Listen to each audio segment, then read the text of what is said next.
Chers auditeurs de Radio Taïwan International, Jean-Yves Vertebise, maître de conférence à l'Université catholique Fulun à Taïwan, va vous présenter l'émission Géopolitique en Asie.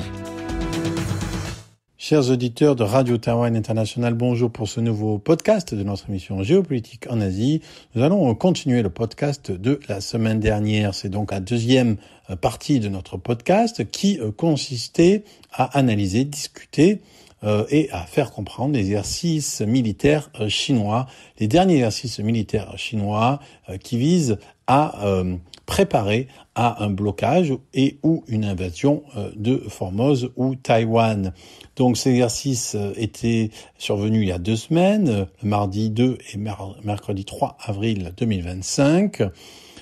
Ces exercices avaient pour but, selon donc Pékin, de bloquer les voies maritimes et aussi de faire une pression sur notamment l'énergie, les ressources énergétiques, l'approvisionnement en énergie de Taïwan, puisque Taïwan, donc ça on l'ajoute par rapport à ce qu'on disait la semaine dernière, puisque Taïwan est en réalité extrêmement dépendant des exportations, puisque plus de 90% de l'énergie utilisée à Taïwan vient de l'extérieur et 30% de ses besoins en termes caloriques. Donc Taïwan est extrêmement dépendant évidemment de tout ce qui vient vers l'île, donc des exportations, et le niveau énergétique, et je dirais il est presque peut-être plus important que le niveau alimentaire. Évidemment, un blocage, une quarantaine de Taïwan aurait des conséquences assez importantes sur le pays, la société. Et donc, ces exercices avaient pour but, en fait, de permettre de simuler à la fois un blocage et ensuite une projection de force. Donc, on a dit, les exercices, ils étaient liés aussi à la visite de la première visite en Asie du ministre américain de la Défense Pete Hegseth.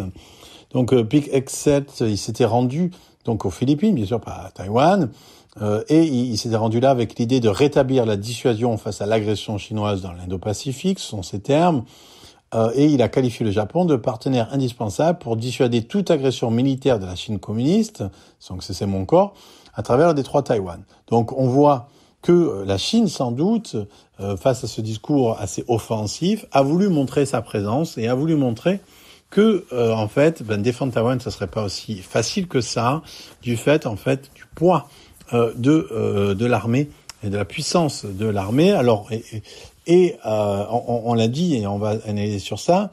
C'est le fait que la Chine, en fait, veut mettre en scène son encerclement et sa puissance, ça fait partie, en fait, d'une guerre psychologique qui est en fait au moins aussi importante que la guerre kinétique dans le cas de Taïwan. Et ces exercices militaires de la Chine qui ont pris un peu par surprise, parce que les exercices militaires Joint Sword, épée conjuguée Joint Sword 2024 A et B, qui avait été menée par la Chine, en fait, ils avaient été prévus. Mais là, cette opération Tonnerre dans le détroit 2025A, elle est un peu prise par surprise.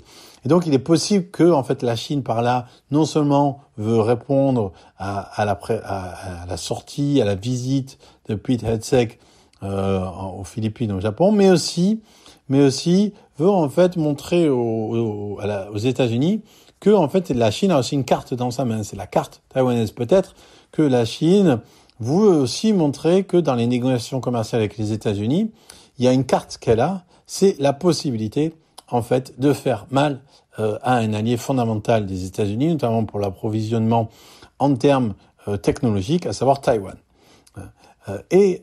Ici, pour Pékin, ce qui est important dans ces exercices, c'est donc, en fait, la projection de force à travers les médias. Et ce qu'on remarque, c'est qu'en fait, ces exercices, ils marquent une escalade, pas simplement du point de vue militaire avec ces exercices à tir réel, mais aussi une escalade dans ce qu'on appellera la mémisation du discours public chinois, c'est-à-dire le fait qu'on utilise des mèmes à des fins de propagande. Et donc, il y a Pékin et l'armée populaire de libération, l'APL ou la PLA en anglais, a véritablement assorti cet exercice, plus encore peut-être que les autres fois, d'un ensemble de presque assez systématique de vidéos, de photos, mettant en scène en fait cette invasion. Alors déjà il y a eu une vidéo qui qualifiait en fait le président de la Chine 2 comme un parasite et qui le montrait sous le signe d'un insecte vert qui était tenu par des baguettes au-dessus de Taïwan en feu. L'idée c'est que en fait si Taïwan est en feu, c'est à cause de la Chine 2 et ce discours-là en fait il est très présent. C'est le discours de Pékin et hélas c'est aussi le discours d'une partie on va dire, de l'opposition politique taïwanaise, qui en fait, malgré tout, alors que normalement, même si c'est un autre parti, on cherche à défendre son pays. Mais là, en fait, en reprenant le narratif de Pékin, en disant que la Chine 2, c'est lui la cause, en fait, des exercices militaires de la Chine, les partis de l'opposition, donc le KMT, hélas, en fait, nourrit un peu la propagande chinoise. Donc il y a aussi d'autres vidéos, notamment il y a une autre vidéo qui a montré en fait des véhicules militaires patrouillant dans les rues de Taipei, évidemment un montage. Ensuite il y a une vidéo d'une affiche intitulée Rapprochement ou Closing In, où on voit donc ces forces chinoises qui encerclent l'île. Et donc l'idée c'est vraiment de dire aux Taïwanais, vous êtes pris, vous n'avez pas d'échappatoire possible. Vous devez, en fait, c'est ça le point sur lequel on va insister, vous devez vous rendre. C'est ça en fait. Parce que en réalité, pourquoi est-ce que c'est si important de faire cette pression psychologique sur le peuple taïwanais et à travers cette pression psychologique, en réalité, de faire une interférence au niveau des élections pour élire un président KMT, un président qui serait plus favorable à la Chine et qui serait prêt peut-être en cas d'invasion à laisser tomber et à laisser Taïwan en fait être prise par la Chine si au prix de certaines garanties qui évidemment n'engageraient personne. Les promesses n'engagent que ceux qui les croient.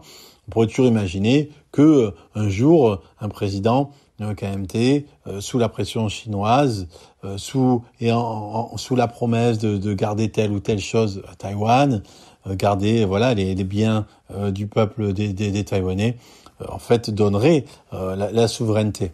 Et c'est ça, en fait, que cherche à produire Pékin, en fait. Ces exercices militaires, alors certes, bien sûr, il s'agit de préparer les troupes, il s'agit aussi de faire fonctionner tout ce matériel, parce que la Chine, aujourd'hui, a un matériel énorme. Ce matériel, il faut l'utiliser.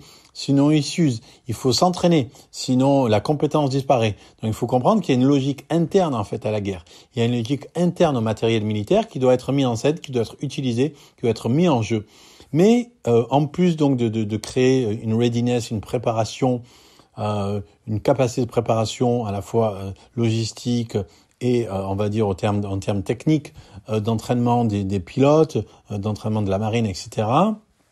Il y a aussi cet aspect donc de pression psychologique maximale, parce que en réalité l'invasion de Taïwan, du point de vue purement militaire, n'est pas si évident. Même sans parler d'une possible intervention japonaise et des États-Unis, parce que en fait la position géographique de Taïwan, le climat, la météo, les typhons, tout ça fait que c'est pas quelque chose d'aussi facile et notamment l'idée de pouvoir arriver à Taïwan, de pouvoir envahir Taïwan par des moyens amphibiens, alors que les eaux du détroit sont assez basses, alors qu'il y a le temps d'arriver, alors qu'il y a des montagnes très hautes à partir dès qu'on arrive après sur les plages. Tout ça, ça rend la chose assez difficile. Donc, il est très important de faire pression sur le peuple pour en fait créer une impression de panique, pour créer une impression de fatalité en disant en fait vous n'avez pas le choix. Vous devez vous rendre, sinon ça va être facile pour nous. En fait, en réalité, c'est pas si facile. Donc si on l'a vu en fait avec l'Ukraine, c'était un peu le même discours, sauf que l'Ukraine c'était des plaines. Là, on a un bras de mer avec des eaux extrêmement mouvementées. Donc l'importance de créer ce sentiment de force, de puissance, d'imminence, et pour en fait produire quelque chose qui est le vrai but, qui est la reddition psychologique. Et à ce niveau-là, on peut commenter une dernière vidéo qui est assez intéressante. C'est une vidéo qui s'appelait Maîtriser les démons et vaincre les mots en français. Et c'était en fait et le héros en fait dans cette vidéo, le personnage principal de cette vidéo, donc de l'armée populaire de libération chinoise, c'était en fait le roi singe de l'épopée La pérégrination vers l'Ouest, qui est un roman, comme on sait, de Wu Xianghen du XVIe siècle. Ça fait partie en fait de ce qu'on a appelé ensuite plus tard sous les Qing, les 4 livres extraordinaires avec les 3 royaumes au bord de l'eau, Jinping Mei. C'est donc un classique qui est connu de tous les lecteurs sinophones. Et le personnage principal, c'est donc le roi singe ou le singe pèlerin Sun Wukong. Et c'est d'autant plus pourquoi est-ce qu'on a parlé de méméisation, parce qu'en fait, ce personnage, il est d'autant plus connu qu'en fait, c'est le personnage central d'un jeu vidéo qui a eu un succès mondial, qui est Black Myth Wukong, et qui a été développé par d'anciens de Tencent, par donc un jeu vidéo chinois, avec une culture chinoise, fait par des Chinois. Et ce jeu vidéo, il est un des jeux qui s'est plus vendu de tous les temps, 20 millions d'exemplaires juste au cours du premier mois. Donc ici, il y a cette volonté. Qu'est-ce que ça signifie? Le fait d'avoir pris ce personnage de Sun Wukong pour illustrer un exercice militaire sur Taïwan, ça montre en fait la volonté de l'armée chinoise de séduire en fait un public jeune, à la fois en Chine et à Taïwan. Et c'est aussi en fait une manière de gamifier la guerre et en même temps de militariser l'espace ludique. Il y a les deux choses, c'est-à-dire à la fois on fait de la guerre comme un jeu, et à la fois on fait de tout jeu en fait un espace de guerre. Ce qui fait d'une certaine manière que finalement, en jouant à Blacksmith ou Wukong, finalement, on participe de la propagande de l'armée chinoise. Et c'est ça, évidemment, la difficulté, le problème, c'est qu'en fait, l'APL ici, elle fait de la culture chinoise, en fait, la servante de l'armée. C'est-à-dire, elle met la culture chinoise au service de l'armée, afin de rendre la guerre, donc comme l'a dit, fun, et à la fin aussi de marquer les esprits, puisque c'est avec cette sorte de mème de Sun Wukong. En fait, il y a quand même une ironie dans le livre La pérégrination vers l'Ouest. Sun Wukong, en fait, bien sûr, c'est un combattant redoutable, mais c'est en fait aussi un peu comme l'équivalent chinois de Satan. Donc Satan, c'est l'ange rebelle qui s'opposait à Dieu, et qui a été chassé du paradis parce qu'il s'est opposé à Dieu et qui est devenu donc le symbole du mal. Or, il faut se rappeler que Sun Wukong, en fait, il a été condamné à mort pour avoir volé les rois dragons, il a ensuite défié les rois de l'enfer parce qu'il voulait récupérer son âme. Ensuite, il s'est proclamé l'égal du ciel, il a pillé le paradis avant d'être finalement défait par Lao Tzu. Et donc, c'est un rebelle et c'est un méchant garçon, c'est un bad boy.